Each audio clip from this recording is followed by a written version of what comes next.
Pesona si gadis desa, episode 12, Galau. Abigail terus memperhatikan raut wajah putranya yang terlihat murung. Sejak mereka masuk ke dalam pesawat, buaya ini terus saja membungkam diri. Abigail tentu tahu apa penyebabnya. Siapa lagi kalau bukan karena Luri, gadis cantik yang memang sedang didekati oleh putranya. "Darling, ada apa?" tanya Matteo penasaran. "Lihatlah putramu, Matt. Sejak kita meninggalkan negara N, dia terus saja terlihat murung. Ini baru pendekatan. Aku rasa Vedo bisa langsung melompat keluar dari dalam pesawat jika kita memaksanya pulang di saat dia dan Luri sudah berpacaran. Padahal, setauku Vedo tidak pernah bersikap seperti ini sebelumnya. Dia bahkan terkesan sangat dingin jika ada wanita yang datang merengek," jawab Abigail panjang lebar. Matteo segera melihat ke arah putranya yang sedang melamun sambil menempelkan kepalanya di kaca mobil. Ya, saat ini mereka sudah sampai di Jepang dan sedang dalam perjalanan menuju rumah sakit. "Hei Bung, kau kenapa? Kenapa wajahmu terlihat seperti ayam yang terkena flu burung?" tanya Matteo asal. Mendengar pertanyaan ayahnya yang sangat tidak manusiawi, Vedo pun berdecak kesal. Sudah tahu dirinya sedang galau tingkat tinggi, masih saja diledek seperti itu. "Biasalah ya, sang Casanova kita sedang galau," ledek Kayo sambil terkikik pelan. "Jangan membuat masalah, Kai. Aku sedang tidak mau berdebat denganmu," sahut Vedo malas. "Siapa juga yang mencari masalah, Kak? Aku kan hanya bicara fakta." Vedo berdeci. Setelah itu dia kembali larut dalam lamunannya yang sibuk memikirkan apa yang sedang dilakukan oleh Luri. Baru beberapa jam tidak melihatnya saja, Vedo sudah didera perasaan rindu yang begitu besar. Padahal semalam mereka sudah sempat bertemu, tapi masih saja hal ini tidak membuatnya merasa puas. Vedo sekarang benar-benar tidak bisa lepas dari bayang-bayang gadis desa itu. Hati dan perasaannya sudah terkunci hanya untuk memikirkan Luri, dan Luri. "Bu, semalam ada kejadian yang sangat menyedihkan. Ada satu pria yang cintanya ditolak mentah-mentah oleh seorang gadis. Aku sungguh sangat iba pada nasibnya. Padahal pria itu sudah merencanakan kejutan dengan sangat romantis. Malah si gadis tidak mau menjadikannya kekasih. Menyedihkan sekali, bukan?" ucap Kayo sembari melirik ke arah kakaknya yang sedang tersesat dalam lamunan. "Pria menyedihkan mana yang cintanya ditolak seorang gadis, Kai? Apa kau mengenal pria itu?" tanya Abigail penasaran. "Iya sayang, siapa pria itu? Ayah jadi penasaran kenapa dia bisa ditolak. Apa dia ditolak karena memiliki wajah yang buruk rupa atau bagaimana?" cecar Matteo yang ikut merasa penasaran seperti sang istri. Sebelum menjawab pertanyaan orang tuanya, Kayo terlebih dahulu melihat ke arah sang kakak yang masih belum sadar kalau privasinya sedang dibicarakan. Dia lalu menggeleng pelan, tak habis pikir melihat kakaknya bisa begitu sedih karena berpisah dengan Luri. "Pria menyedihkan itu adalah pria yang duduk di sebelahku, Ayah, Ibu." "Iya, Kak Vedo orangnya." Abigail dan Matteo sontak menatap horor ke arah putra mereka. Benarkah ada seorang gadis yang mampu menolak pesona seorang Vedo Eiji? Luar biasa. Kejadian ini harus mendapat apresiasi yang sangat besar. Akhirnya, setelah bertahun-tahun mematahkan hati banyak wanita, kini putra mereka bisa merasakan apa yang disebut penolakan. Abigail dan Matteo sungguh tidak menyangka kalau putra mereka akan ditolak oleh seorang gadis biasa yang berasal dari pedesaan. Ini kabar yang sangat menggembirakan, bukan? Akhirnya ya, Matt, setelah merajalela sesuka hati, kini dia mendapat azab dari Tuhan. Sebagai orang yang telah melahirkannya, aku sungguh merasa sangat bersyukur hari ini, ucap Abigail lega. "Iya, darling, aku pun sama. Tapi, apa masalah ini tidak akan berdampak pada kejiwaannya?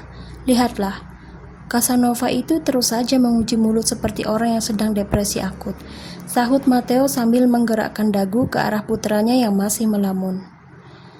"Itu tidak akan terjadi, Ayah.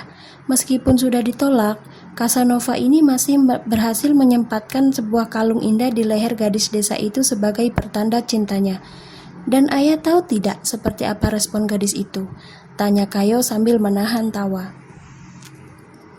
Memangnya seperti apa respon gadis itu, Kai? Gadis itu bilang begini, lihat bagaimana nanti ya kak, kalau jodoh pasti tidak akan kemana, jawab Kayo menirukan ucapan Luri. Fedo yang merasa tersindir akhirnya menoleh. Dia menatap adik, ayah, dan ibunya dengan tatapan yang sangat kesal. Dan kekesalannya kian bertambah saat ketiga keluarganya malah tertawa puas sambil terus mengejeknya.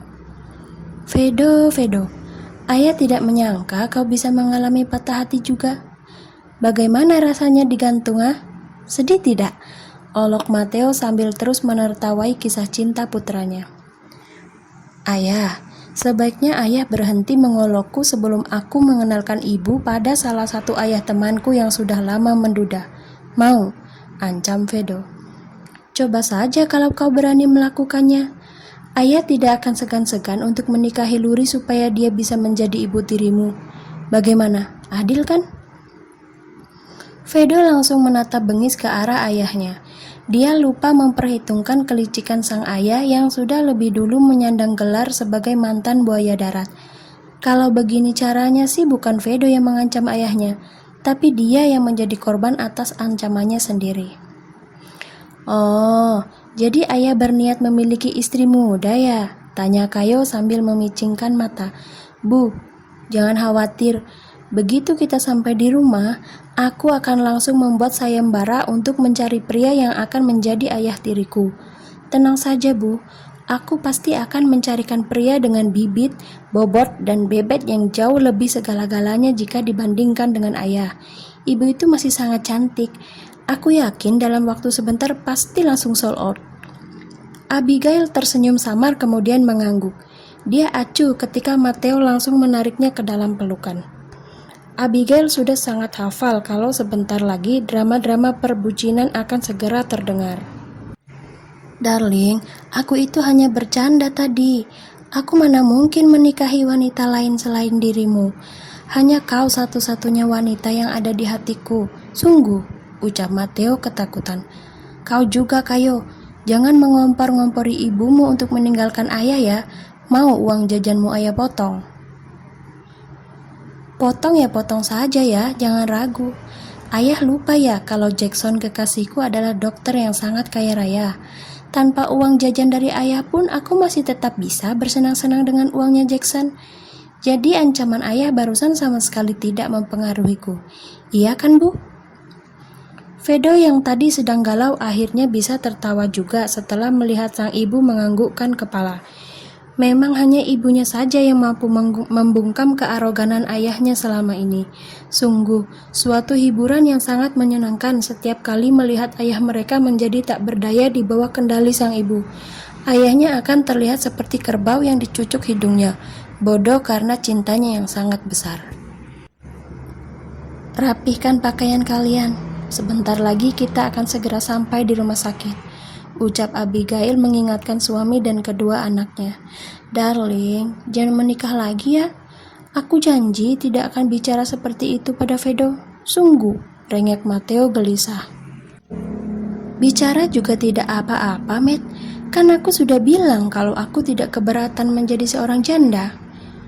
Pokoknya tidak ada janda-jandaan. Selamanya kau hanya akan menjadi istriku. Titik. Fedo dan Kayo menyeringai puas melihat ayah mereka yang diacuhkan oleh ibu mereka. Bahkan mau sebanyak apapun ayahnya membujuk, ibunya seperti sudah tidak peduli lagi. Hal ini terus berlanjut hingga mobil memasuki halaman rumah sakit. Turunlah, kita sudah sampai, ujar Abigail saat Mateo masih terus memeluknya. Jawab kalau kau tidak akan meninggalkan aku, baru aku akan keluar, paksa Mateo dengan sangat arogan.